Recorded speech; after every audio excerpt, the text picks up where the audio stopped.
न रहा चांद सितारों का मैं मोहताज कभी, अपनी मेहनत के सदा मैंने उजाले देखे। तज़किरा हाथों की लकीरों का वहीं छोड़ दिया, जब नजुमी ने मेरे हाथ के छाले देखे।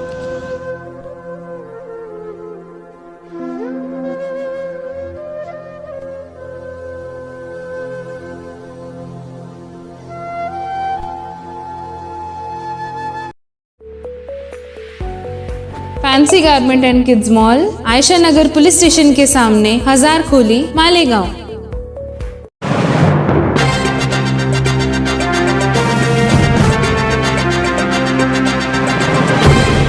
देखते रहिए the prime news Abdul Rahman के साथ। इस दौर की बिनाइयाँ कमज़ोर हैं शायद, हीरा हूँ मगर कांच के टुकड़ों में पड़ा हूँ। आदाब, मैं हूँ अब्दुल रहमान, आप देख रहे हैं द प्राइम न्यूज़। मेरी कहानी का हीरो कोई हॉलीवुड बॉलीवुड का कोई फिल्म स्टार, सिल्वर स्क्रीन पर दमखम दिखाने वाला चमकता सितारा नहीं है। मेरी कहानी का हीरो कोई लीडर, कोई नेता वो नहीं है। मेरी कहानी का हीरो कोई बहुत बड़ा बिजनेसमैन नहीं है। मेरी कहानी का हीरो है आप ही की तरह एक आम जिंदगी जीने वाला इंसान, एक आम इंसान जो आप ही की तरह जीता है, आप ही की तरह सोचता है, मगर नामसायद हालात को एक चैलेंज समझकर अपने हालात से लड़ने के बाद ज़िंदगी में वो मकाम पाता है कि जिसको देखने के बाद हर कोई रश्क करता है। मेरे साथ ऐसा ही एक बाहौसला नौजवान यहाँ पर मौजूद है। चित्रकला, पेंटिंग, मुसव्विरी, इस फ़न से अब धीरे धीरे लोग जैसे दूर होते जा रहे हैं। नौजवान जो नस्ल है वो तकरीबन इस फ़न से दूर होती जा रही है। इस सबसे कदीम आर्ट को, ये वो आर्ट जब दुनिया ने बोलना सीखा नहीं था, जब लफ्ज़ जो है वो ईजाद नहीं हुए थे, उस वक्त भी अपने जज्बात को पेश करने के लिए, अपने ख़यालात को बताने के लिए पत्थरों पर मुख्तलिफ़ मस्नूई रंगों से चित्रकारी की जाती थी और वो चित्रकारी उस वक्त अपने ज़माने की तर्जुमानी करती थी। वहाँ से ये जो फ़न शुरू हुआ धीरे धीरे उरूज पाता गया, मगर अब दौर डिजिटलाइज हो गया है। अब इस फ़न को धीरे धीरे फरामोश किया जा रहा है, मगर कुछ लोग ऐसे भी हैं जिनके नज़दीक आज भी ये फ़न रोज़ी रोटी का ज़रिया बना हुआ है। मेरे पीछे आप देख सकते हो कुछ गाड़ियाँ हैं, गाड़ियों पे मुख्तलिफ़ डिज़ाइनें हैं, कुछ नंबर प्लेट्स, कहीं कुछ संस्कृति किसी राज्य की, किसी सूबे की है वो उस पर दर्शाई जाती है, कहीं बहुत सारे अशार लिखे जाते हैं, कहीं बहुत सारे नंबर्स जो है अलग अलग ट्विस्ट करके लिखे जाते हैं। ये सारा आर्ट, ये सारा फ़न जो अंजाम देते हैं उम्मन उनको पेंटर कहा जाता है।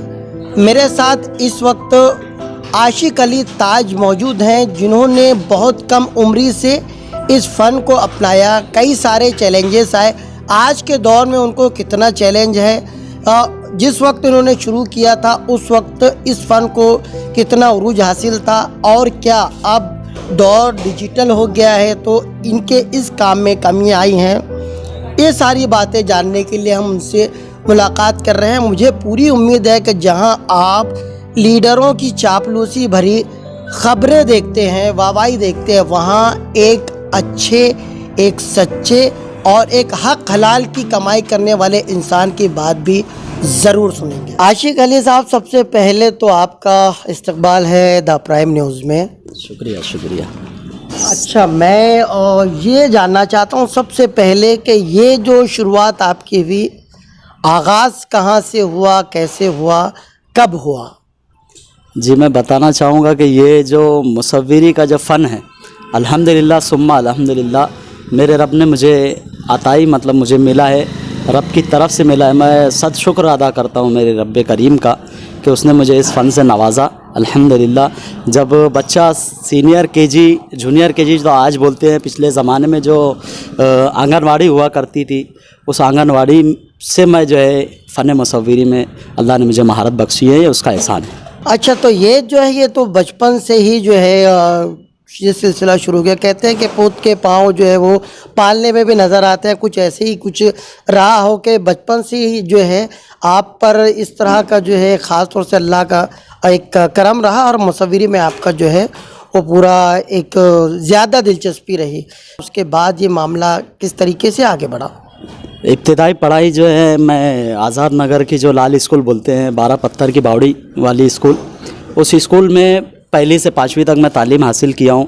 वहाँ पर भी फ़न मसव्वरी यानी आर्टिस्ट चित्रकला के अंदर जो है बहुत अच्छे मेरे मार्क्स रहा करते थे और कई सर्टिफिकेट्स वगैरह जो है मुझे नासिक की तरफ से, महाराष्ट्र गवर्नमेंट की तरफ से इशू प्राइमरी में ही हो चुके थे अल्हम्दुलिल्लाह। उसके बाद मैंने जो है जमूर हाई स्कूल से 5वीं से लेकर 12वीं साइंस तक के जो है पढ़ाई मुकम्मल की है। वहाँ भी कई मेरे जो है सर्टिफिकेट वगैरह या अवार्ड वगैरह इस हवाले से रखे हुए हैं अल्हम्दुलिल्लाह। और जितने भी ड्राइंग टीचर हजरात थे उस वक्त के, अशफाक सर थे, हनीफ कुरैशी सर थे, वो हजरात भी मुझे बहुत मतलब चाहते थे इस लाइन से कि बच्चे में फ़न मसव्वरी का बहुत गट्स है और ये बहुत आगे जाएगा। तो बस इसी को मैंने जो है ज़रिए माश भी बनाया, अपना रोज़ी रोटी का ज़रिया अल्लाह ने मुझे इसमें अता किया। 98 से जो है मैं जो है छोटे मोटे बोर्ड वगैरह लिखता था बिना किसी उस्ताद के। जैसे कि मैंने बताया कि मुझे जो है आंगनवाड़ी से मुझे होश भी सही ढंग से नहीं रहा होगा जब मुझे इन सब चीज़ों का इतना शौक़ था कि आंगनवाड़ी से लेकर जहाँ तक मैंने पढ़ाई की है सभी ये बोलते थे कि बहुत बड़ा आर्टिस्ट बनेगा या तो कोई बहुत बड़ा ड्राइंग टीचर बनेगा या स्केच आर्टिस्ट पुलिस डिपार्टमेंट का रहेगा ये। तो इसी लाइन को मैं बस लिखता चला गया बिना किसी उस्ताद के, बिना किसी टीचर के, कोई टेक्निकल कोर्स ना करते हुए। मैं एलिमेंट्री इंटरमीडिएट पास करके जेडी आर्ट फाउंडेशन के लिए औरंगाबाद के चित्रकला मंदिर में भी मैं एडमिशन के लिए गया, लेकिन वसाइल और असबाब उस वक्त जो है बड़े ख़स्ता हालात ज़िंदगी के चल रहे थे कि घर का मैं एक ज़िम्मेदार बच्चा, बड़ा बच्चा था, वालिद साहब अलील रहा करते थे। इस वजह से मैं कोई ऐसा सर्टिफाइड कोर्स वगैरह तो नहीं कर पाया। उसके बावजूद जो है ड्राइंग टीचर की मुझे ऑफ़र आई। उसके बाद पुलिस डिपार्टमेंट में जो खाका जो बनता है आरोपियों का, निशानी बता करके उसकी भवें ऐसी थी, आँखें ऐसी थी, वो उसके भी मुझे ऑफ़र रहे पर्सनली प्राइवेट में। लेकिन वो सब छोड़कर मैंने हलाल रिस्क की तरफ अपनी गाड़ी का रुख मोड़ा और 2001 से जो है बाकायदा मैंने इस काम की शुरुआत की, जो खुद मेरे पैरों पर मैं खड़ा हुआ इस लाइन में। गाड़ियों की लिखाई वगैरह आर्टिस्ट काम मैंने शुरू किया। अच्छा, 2001 से आपको लगा कि ये जो शौक़ था, शौक़ के बाद जो है वो आपके सिलेबस का एक हिस्सा बना और उसके बाद जो है आपने इसको अपने पेशे में तब्दील कर दिया, इसको प्रोफेशन से जोड़ दिया। 2001 में कहाँ से कैसे शुरुआत हुई और उस वक्त जो है उजरत के नाम पर कितना आपको मिलता था, थोड़ा सा इस बारे में मैं जानना चाहूँगा। असल में ये जो है बहुत किस्सा देरीना बोला जाएगा इसको कि उस वक्त जो है महंगाई वगैरह इतनी नहीं हुआ करती थी। 10-20 रुपये 50 रुपये में भी बहुत सारा काम हो जाया करता था, क्योंकि हम लोग जो है हमारे ख़र्च के लिए 5-10 पैसे से लेकर कॉलेज जाने तक के रुपया 2 रुपया या 5-10 रुपये से ज़्यादा हम लोगों ने कभी लिया नहीं कॉलेज पहुंचने तक की। यानी 99-2000 तक के कॉलेज तक के हम लोगों को 5 रुपया 10 रुपया बहुत बड़ी हमारी दौलत हुआ करती थी, क्योंकि 5-10 पैसा हम लोग इस्तेमाल करते थे, 50 पैसा इस्तेमाल करने वाले लोग थे। तो उस टाइम जब मैं रौनकाबाद में मेरे उस्ताद है इस्माइल पेंटर साहब, जो मनमाड़ चौफुली मौसम पुल पे काफ़ी शोहरत रखते हैं, उन्हें 40-45 साल का इस लाइन का अनुभव है और अल्हम्दुलिल्लाह आज भी वो काम कर रहे हैं। उनके पास मैं जब पहुंचा पहली दफ़े, एकदम पहला रोज़ मेरा था 99 गालबन वो साल चल रहा था।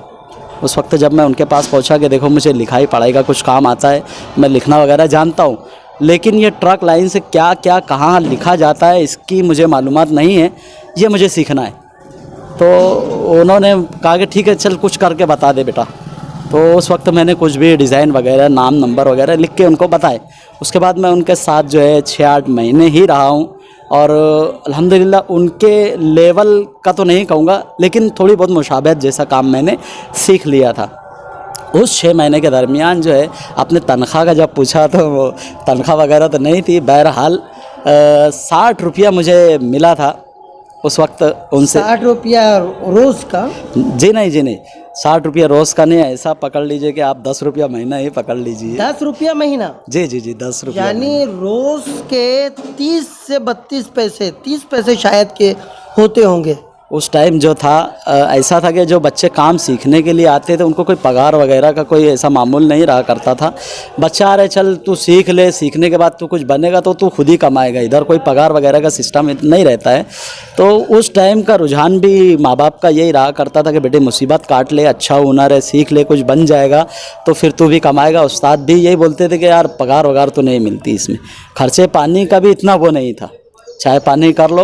और ख़र्चे के नाम पे जो मिला है वो टोटल ये है, मेरे उस्ताद बुरा ना मान जाए, वो भी देखेंगे, उन तक भी अगर पहुंचा तो मैं माजरत चाहता हूं कि मेरा मकसद आपका दिल दुखाना नहीं। बहरहाल उजरत वगैरह नहीं थी, 6 महीने में मैं 60 रुपया पाया था और उसी हालात में इस हुनर को मैंने हासिल किया। नहीं, उस्तादों की जो चोट है वो तकलीफ़ नहीं देती, बल्कि जब तक लोहे पर हथौड़ा पड़ता नहीं है तब तक लोहे का आकार नहीं बनता है, और जब आकार बनता है तब फिर जो है ज़माने में उसकी कदर कीमत होती है। और यकीनन जो उस्तादों की उस वक्त की भी चोट थी, अगर वो चोट उस वक्त नहीं पहुंची होती तो आज माशाल्लाह मैं देख रहा हूँ कि एक तरह इतना बड़ा जो है गैरेज है, और पूरा इसके जो है आज आप खुद भी जो है ये माला को ज़मीन आपकी है, एक माशाल्लाह एक रोज़गार है। तो कहीं ना कहीं ये उस्ताद की चोट का ही जो है वो नतीजा है।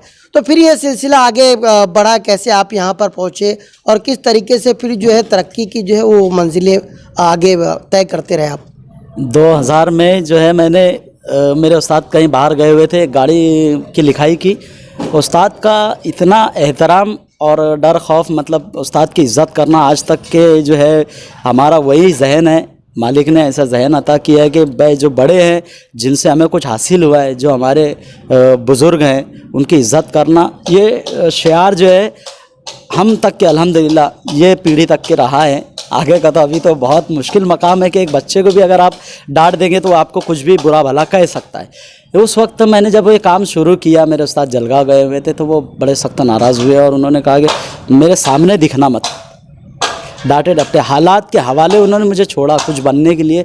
मैं बहुत एहसान मानता हूँ उनका कि आज मैं जो कुछ भी बना हूँ इसमें कहीं ना कहीं मेरे उस्ताद का भी बहुत बड़ा रोल रहा है। उन्होंने बोले कि मुझे दिखना मत। मैं तकरीबन 4 से 5 साल उनके सामना करने की ताकत नहीं रख पाया था, और ये उन्हीं की दुआएं हैं। जो भी नाराज़गियाँ वगैरह, गुस्सा वगैरह उन्होंने उस वक्त अगर नहीं बताया होता तो मैं आज यहाँ नहीं होता। तो फिर ये सिलसिला आगे बढ़ता, काम बस वहीं से बस काम मिलता गया, और हम लोगों ने मौसम पुल से जो है अपने शिफ्ट कर ली जगह, मनमाड़ चौफुली पर हम लोग आ गए। और उसके बाद लिखाई पढ़ाई का काम हर पेंटरों के मतलब स्पॉट पे जाके, गैरेज पे जाके, मेरा 1.5 बाई 3 का एक बॉक्स था, छोटी छोटी उसमें डब्बियाँ कलर की रखता था। वो कुछ 250-300 में पूरा मेरा एक दुकान बाकायदा तौर पर मैंने शुरू किया था।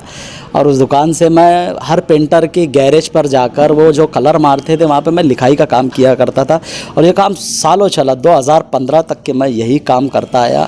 अल्हम्दुलिल्लाह अल्लाह पाक ने हक हलाल रोज़ी अता की उसमें, और बहुत सारे मैंने बड़े बड़े काम किए अल्हम्दुलिल्लाह, और बहुत तरक्कियों से मालिक ने मुझे नवाजा। तो ये जो है पूरा ट्रांसफॉर्म आप यहाँ पर फिर किस तरीके से कब से शिफ्ट हुए? और ये 2016 से जो है मैंने पूरी गाड़ी कलर करने का जो है एक जहन में ऐसे बिठाया खाका कि यार सब पेंटरों के पास जा जा के लिखने में जो है बड़ी दिक्कतें आने लगी थी। कभी कभी मालक जो नहीं आते थे सौदेबाजी करने के लिए, उसके बाद काम हो जाने के बाद पेंटर को हरेसमेंट रहता था कि यार सेठ ने पैसे यार दिया नहीं अभी तक के, बहुत सारी दुश्वारियाँ थी। फिर ये पेंटर पास लेट पहुँचे तो वो शिकायत करता था। इधर उधर फिरना घूमना, बारिश हो धूप हो, किसी भी मौसम में जो है ये रूटीन मेरी जारी रहा करती थी। और जब से मैं डे नाइट ही काम करते आया हूँ, तो फिर मैंने सोचा कि यार एक जगह बैठ जाते हैं अभी, और पूरा मुकम्मल काम अपन खुद अपनी गैरेज से करके लेंगे, खुद कलर मारेंगे, खुद लिखाई करेंगे। तो 2016 से बाकायदा मैंने इसका आगाज़ किया। अच्छा, 2016 से आप इस जगह पर जो है, इतनी बड़ी माशाल्लाह से जगह है, यानी एक छोटे से खोखे से आपने शुरुआत की। आपकी दुकान की उस वक्त लागत जैसे आपने बताया 250 से 300 रुपये थे। आज जो है हम देख रहे हैं ये सफ़र वहाँ से लेके यहाँ तक कितना दुश्वार था आपके लिए, कितना चैलेंजिंग था। मैं इसलिए कह रहा हूँ कि इस वक्त तो जो हमको देख रहे हैं बहुत सारे लोग, देखिए प्रेरणा किसी से भी ली जा सकती है, तहरीक किसी से भी ली जा सकती है, मोटिवेट कोई भी कर सकता है।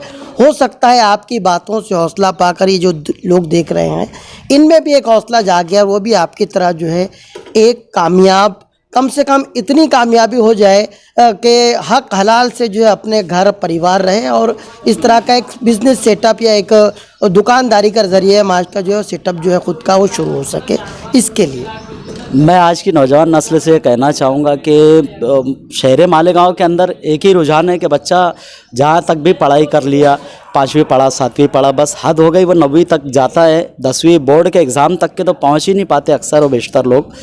बच्चे जो है काम धंधे की तरफ लपकने लगते हैं और आ जाके बस वो लूम का जो कारोबार हमारा है इसी तक सीमित हम लोग रह गए हैं। बहुत सी फील्ड है स्कोप की इनकरेज करने की कि आप लोग जो है दूसरी फील्ड के अंदर भी आए, अपने आप को, अपने अंदर के टैलेंट को, अपनी कला, अपने हुनर को आजमाएं। अल्लाह पाक नवाजने वाला है, तरक्की इसमें बहुत होती है। ऐसा नहीं है कि पेंटर है तो बस वो कब्रिस्तान के मुर्दों की जो पार्टियाँ लिखी जाती है वो नाम की वो लिखेगा या होटलों के या शॉपिंगों के बोर्ड वगैरह ही लिखेगा, वैसा नहीं है। इस फील्ड के अंदर भी अपना लक आजमाएं, मेहनत करें। हमने अल्हम्दुलिल्लाह 2016 से जब से काम स्टार्ट किया पूरी गाड़ियों का कलर और लिखाई का, तो डे नाइट हम लोग काम किए हैं। घर जो है 5-7 दिन के बाद हम लोगों का जाना होता था, इतना रश रहा करता था। बस बंदा मेहनत करे और हक हलाल का लुकमा खाने का उसका जहन रहे कि अल्लाह रिस्क जो खिलाए वह हक हलाल का हो, जायज़ हो। अच्छा, दौर डिजिटलाइज हो रहा है, कंप्यूटर का दौर है, जाहिर सी बात है कि अब बहुत सारे फ्लैग्स, बैनर्स, मटेरियल जो है कई ऐसे जो प्रिंटेड मटेरियल ला के सिर्फ उसको पेस्ट करना होता है, इंस्टॉल करना होता है। तो अब आपके काम पे इस तरह की जो नई तरक्कियाँ आ गई हैं, तो इस काम को लेकर के कुछ अब आपको दिक्कतें आ रही हैं, कुछ परेशानियाँ आ रही हैं, काम जो है वो थोड़ा कम हो गया है या अभी भी जो है वो जो लोग पहले जिस तरीके से कनेक्ट होते थे इससे आज भी उसी तरीके से कनेक्ट हैं? ये जो साइन बोर्ड लाइन थी यानी बोर्ड वगैरह की होटलों और शॉपिंगों के, जैसे मैंने इससे पहले बात की, तो इन बोर्डों को पहले हाथ से लिखा जाता था। आर्टिस्ट जो होते थे, पेंटर जो होते थे, राइटर पेंटर, ये लोग खुद उसको लिखा करते थे। उनके बिज़नेस को थोड़ा सा डाउन लगा है इस वजह से कि बैनर, स्टिकर, रेडियम वगैरह ने वो चीज़ों की जगह ले ली है। तो उनके पास अब उतने असबाब और वसाइल नहीं रहे मॉडर्न दौर होने की वजह से, डिजिटलाइज होने की वजह से, कि अब वो साइन बोर्ड वगैरह पे डायरेक्ट जो है 300, 500, 1000, 1500 रुपये में जो है ग्राफिक्स वालों का काम लग के मिल जाता है, जिसकी वजह से जो राइटर पेंटर थे, हैंड राइटर थे, ग्लो साइन बोर्ड आर्टिस्ट थे, वो लोगों को थोड़ा सा इससे फ़र्क पड़ा है।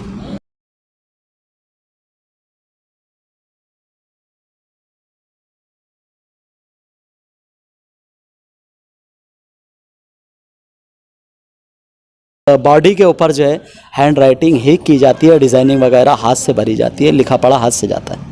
अच्छा, हम देखते हैं कुछ चीज़ें जो गाड़ियों पर बड़ी कॉमन, ओके, हॉर्न प्लेज, और जो आगे के जो लेटर्स वगैरह जो रहते हैं, नंबर्स वगैरह रहते हैं प्लेट्स के ऊपर, इसके भी कुछ रूल्स, कुछ रेगुलेशंस है सरकारी तौर पर जो है, इसके लिए भी कोई नॉर्म्स जो है वो मुकर्रर किए हुए हैं क्या?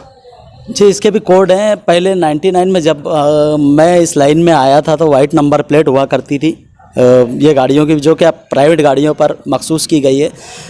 लोडिंग व्हीकल्स के ऊपर जो माल वाहतुक जो गाड़ियां हैं, इसकी नंबर प्लेटें भी पहले वाइट रहा करती थी। 99 में मैं जब आया उसी वक्त ये एक्ट चेंज हुआ, नया GR आया और नंबर प्लेटें पीली करने का काम शुरू हुआ था। तो मेरी शुरुआत वहीं से कहीं हुई है कि पीले कलर का डब्बा लेकर इस्माइल पेंटर साहब और मैं जो है पीला मारते हुए गाड़ियों तक पहुंचता था और वो लिखते हुए मेरे पीछे आते थे।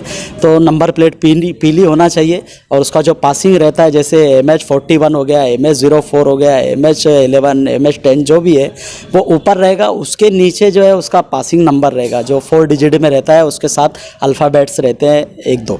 जैसे पहले तो MTS, MWN आता था, अभी पासिंग वाज़े तौर पर रहती है कि ये गाड़ी वाशी की है, पनवेल की है, ठाणा की है, मुंबई की है या पूना नासिक की है।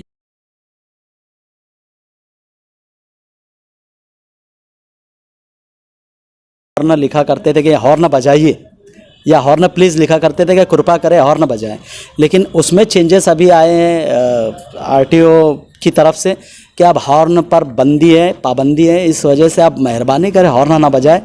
Horn not okay please, horn अब सही नहीं है, मेहरबानी करें हॉर्न बजाना अब सही नहीं है, लिखना हमको पड़ता है। आरटीओ की गाइडलाइन ऐसी आई है। पहले तो मेहरबानी करके हॉर्न बजाना रहता था, लेकिन आवाज़ की जो आलूदगी चल रही है, इस वजह से आरटीओ की तरफ से गाइडलाइन आई है कि अब हॉर्न बजाना नहीं है ज़्यादा, क्योंकि वो पाकिस्तानी हॉर्न, बिलाल कंपनी के, दूसरी कई कंपनियों के हॉर्न ऐसे आए थे जो गाने बजते थे तो बहुत ज़्यादा वायलेंट होता था, उसके अंदर बहुत ज़्यादा शोर शराबा होता था। अच्छा, हम देखते हैं कि ख़ास तौर से गाड़ियाँ, ट्रक वगैरह को जैसे पूरे गालिब का दीवान बना दिया जाता है। कई सारे जो अशार जो हैं वो उस पे लिखे हुए होते हैं, पप्पा जल्दी आ जाना, कोई आपका इंतज़ार कर रहा है, या फिर पीछे कुछ अलग अलग जो जैसे राजस्थान का एक कल्चर या पंजाब का एक कल्चर, इस तरह के बहुत सारे कल्चर जो वो पेंट किए हुए रहते हैं। ऐसे कौन कौन से काम आप तक भी आते हैं और किस किस तरह के कल्चर और किस किस शेर के जो है कभी कोई एक ऐसा आपको लगे कि सबसे ज़्यादा बुरी नज़र वाले तेरा मुँह काला, ऐसे कौन से जो है वो बातें जो सबसे ज़्यादा लिखवाई जाती है आप लोगों से? इसमें जो है गाड़ी वालों की फरमाइश रहती है, जैसे गाड़ियाँ चलती रहती है तो वो लोग भी देखते रहते हैं कि जब मैं गाड़ी लूँगा, कलर कराऊँगा तो ये शेर लिखूँगा, वो शेर लिखूँगा। तो अक्सर ऐसा होता है कि हम लोगों के पास जब गाड़ी कलर के लिए आती है, एक नंबर प्लेट होती है जो कुछ नाम के लिए मखसूस रहती है, स्टॉप और नंबर प्लेट के बीच की जो पार्टी रहती है उसको झूला प्लेट बोलते हैं। उसके ऊपर शेर शायरी वगैरह हम लोग लिख सकते हैं, लेकिन एक प्लेट रहती है और मालक जो है 10-15 शेरों की जो लिस्ट है गाड़ियों पर से जो पढ़ कर आता है, वो बाकायदा लिख के हम लोगों के पास आता है और बोलता है यार ये डालना है, ये डालना है। तो उसमें बहुत तरह से शेर जो है जैसे जिसका मिजाज हो, जैसे आपने कहा कि बुरी नज़र वाले तेरा मुँह काला, तो ये भी लिखा गया नहीं, एक हंसी मजाक का टॉपिक रहता है ये। एक बंदा आया था मेरे पास, बोले यार अपने को एकदम हटके डायलॉग लिखाने का, मतलब भाई क्या लिखाने का? बोले हत्ती चले बाजार, कुत्ते भोंके हज़ार। तो मैंने बाकायदा हत्ती का भी उसमें फ़ोटो बनाया था और कुत्ते का भी थोड़ा सा ऐसा ब्लैक टाइप में चित्तर बना के उसको भोंकता हुआ ऐसा बताया था। तो ऐसी शेर शायरी भी आती है, लिखना पड़ता है, मालक की चॉइस है। कुछ तो रहते हैं कि यार आप कुछ लिख दो जो लोगों को अच्छा लगे, तो हम लिखते हैं कि दिल सफ़ा हरदम नफ़ा, ऐसे कुछ भी जोड़ के आलिया घरी सुखी रहा, शेवटी नसीब, जैसे जैसे भाषा रहती है जहाँ की, मराठी लोग जय महाराष्ट्र हैं, शेवटी नसीब है, ये सब लिखाते रहते, स्वप्न सुंदरी है। चलिए, तो आशिक अली, इनसे हमने बहुत सारी बातें की, कुछ तल्ख बातें भी थी, कुछ मोटिवेशनल बातें भी थी, कुछ दिलचस्प हंसी मजाक से भरी हुई बातें भी थी। इन बातों को पेश करने का मकसद सिर्फ़ और सिर्फ ये था कि आज भी कितने भी नामसाइद हालात हो, अल्लाह ने हर इंसान के लिए उसका रिज़्क़ मुख्तस किया हुआ है। शर्त ये है कि बंदे ने कोशिश करना चाहिए अपने हालात बदलने की। आपने देखा कि एक छोटे से खोखे से इन्होंने शुरुआत की, जिसकी कॉस्ट उस वक्त 250 से 300 रुपए की इनकी एक दुकान जहाँ से इन्होंने शुरुआत की, आज माशाल्लाह जो है एक बहुत बड़ा सेटअप यहाँ पर उन्होंने चालू किया है, ख़ुद का एक रोज़गार है। आप भी जो है अगर चाहें तो अपने हालात बदल सकते हैं। इल्म और हुनर, अक्सर कहा जाता है कि या तो इल्म लीजिए या हुनर। अगर आप इल्म लेने में नाकाम हो गए, कहने का मतलब ये कि आपने बहुत ज़्यादा पढ़ाई नहीं की, तब भी मायूस होने की ज़रूरत नहीं है। आज भी कई ऐसे हुनर हैं जिनको अपनाकर आप अपनी ज़िंदगी बदल सकते हैं। ऐसे काफ़ी लोग हैं कि जिनके पास इल्म नहीं है मगर हुनर की बात करें तो आज अपने हुनर से जो है वो लाखों करोड़ों रुपए में खेल रहे हैं। तो अपने आप को पहचानिए, अपने हुनर को पहचानिए। परों को खोल, ज़माना उड़ान देखता है, ज़मीन पे बैठ के क्या आसमान देखता है। ऐसे कुछ और लोग जो ज़मीन पर बैठकर सिर्फ आसमान ही जिन्होंने नहीं देखा बल्कि अपने परों को खोला, और उसके बाद जो है इन्होंने फिर बेकरां और ये जो आसमान है जिसकी कोई हद मुकर्रर नहीं है, वहाँ पर फिर इन्होंने जो है परवाज़ की और कामयाब रहे। ऐसे किसी और कामयाब इंसान की कहानी हम अगली बार ज़रूर आप तक लेकर आएंगे। मुझे उम्मीद है ये एपिसोड, ये ख़ास तौर से ये खुसूसी एपिसोड आपको बहुत पसंद आएगा। देखते रहिए द प्राइम न्यूज़, मेरे यानी अब्दुर रहमान के साथ।